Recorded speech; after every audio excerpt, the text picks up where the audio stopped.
Chinese Indonesia 2021 Marcella Mulyawan menyambut gembira datangnya tahun baru Imlek 2573 Kongzili yang jatuh pada Selasa 1 Februari 2022. Wanita cantik kelahiran 25 Maret 1999 ini memiliki kesibukan yang rutin dilakukan setiap menyambut Imlek, seperti merangkai pohon mehua sekaligus memasang sejumlah angpau di tangkai pohon tersebut.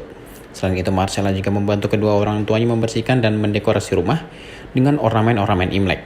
Tak berhenti di situ, setiap tahun baru Imlek, Marcella juga membuat lukisan. Kali ini lukisan yang dibuat Marcella adalah lukisan macan, sesuai dengan penanggalan Tiongkok yang tahun ini sebagai tahun macan air. Membuat lukisan menjadi hobi Marcella untuk mengisi waktu luang. Bahkan Marcella sempat membuat lukisan kelenteng kelapa kampit di Belitung Timur, Provinsi Kepulauan Bangka Belitung. Kini lukisan tersebut telah diserahkan Marcella kepada pihak pengelola kelenteng. Bagi mahasiswa Esmod International Fashion University Group ini, Imlek merupakan momen yang tak pernah terlupakan. Karena di perayaan Imlek, Marcella dapat merasakan kehangatan berkumpul bersama keluarga dan saudara sambil menikmati makanan khas Imlek. Momen lain yang tak pernah dilupakan Marcella yakni memanjatkan doa setiap tahun baru Imlek tiba. Tahun ini, Marcella berdoa agar selalu diberi kesehatan, baik untuk dirinya, keluarga, dan saudara tercinta, serta dilimpahkan keberkahan dalam setiap menjalankan aktivitas. Sebagai duta budaya Tionghoa Indonesia, Marcella berpesan kepada generasi muda dapat menjadikan tahun baru Imlek sebagai momentum meningkatkan semangat kebersamaan dan persatuan sesama semua makhluk Tuhan tanpa memandang suku, agama, dan ras. Aktivitas menjelang dan menyambut Imlek 2022 sebenarnya sangat beragam ya, karena di tahun ini juga kita masih dalam pandemi. Namun kita tetap melakukan hal-hal tradisi seperti tahun-tahun sebelumnya, yaitu kita mempersiapkan kebersihan di rumah, lalu mungkin merangkai sedikit dekorasi untuk bernuansa Imlek dan Tahun Baru di tahun ini. Lalu mungkin berdiskusi juga dengan keluarga tentang pakaian-pakaian baru di Hari Raya Imlek tersebut. Sebenarnya ini sudah Imlek kedua ya, atau mungkin untuk beberapa orang ketiga di dalam pandemi. Untuk mengurangi semangat saya rasa tidak ya, karena sebenarnya semangat Imlek itu sendiri kita bisa rasakan ada ataupun dalam pandemi ataupun tidak dalam pandemi.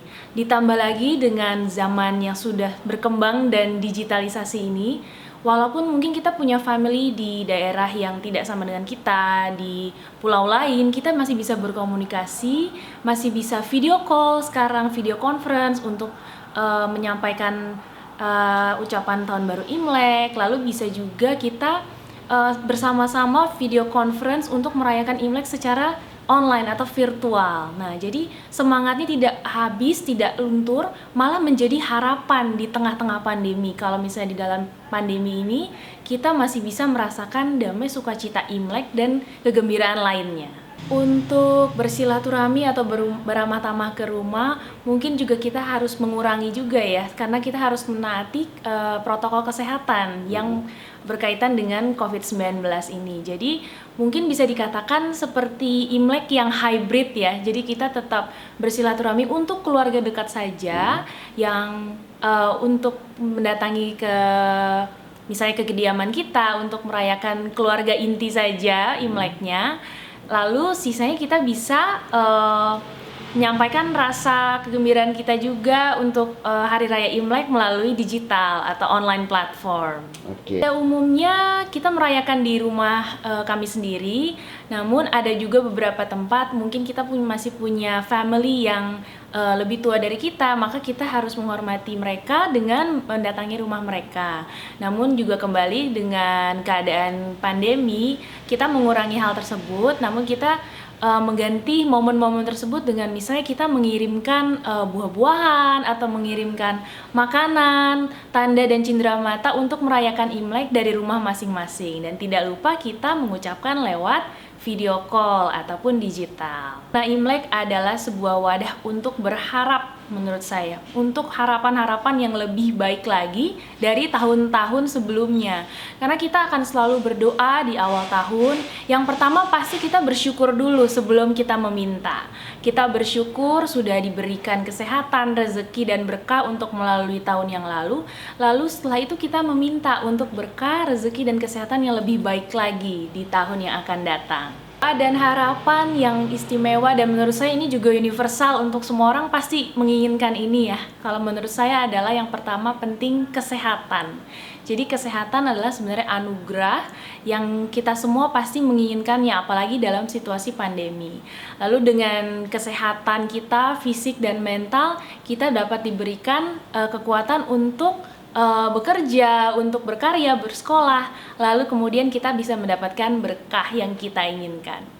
Untuk generasi muda, untuk merayakan Imlek, yang pasti saya ingin berpesan, kembalilah kita mengingat kekeluargaan dan nilai-nilai kebersamaan bersama keluarga. Karena itu yang ditanamkan dari tahun ke tahun dan tradisi. Kalau Imlek itu sebenarnya berkumpul bersama keluarga, merayakan kegembiraan tahun baru, dan juga jangan lupa untuk menyebarkan semangat Imlek walaupun kita masih dalam posisi pandemi. Dan sekarang anak-anak muda ini kan begitu aktif ya di sosial media. Nah, kita bisa membagikan kegembiraan kita, kebahagiaan kita di dalam Imlek bersama keluarga melalui platform digital. Pada kesempatan ini, Marcella mengucapkan terima kasih kepada pemerintah yang telah memperhatikan keberadaan warga Tionghoa Indonesia. Kebijakan yang pernah dikeluarkan pemerintah antara lain telah ditetapkannya perayaan Imlek sebagai hari libur nasional dan kebijakan pelayanan yang sama untuk warga Tionghoa Indonesia. Di akhir wawancara, Marcella memohon doa dari masyarakat agar dapat menjalankan tugas dengan sebaik-baiknya dalam memperkenalkan akulturasi budaya Tionghoa Indonesia. Untuk memperkenalkan dua budaya tersebut, Marcella akan memanfaatkan media sosial yang jangkauannya lebih luas. Tim Eljan Media melaporkan.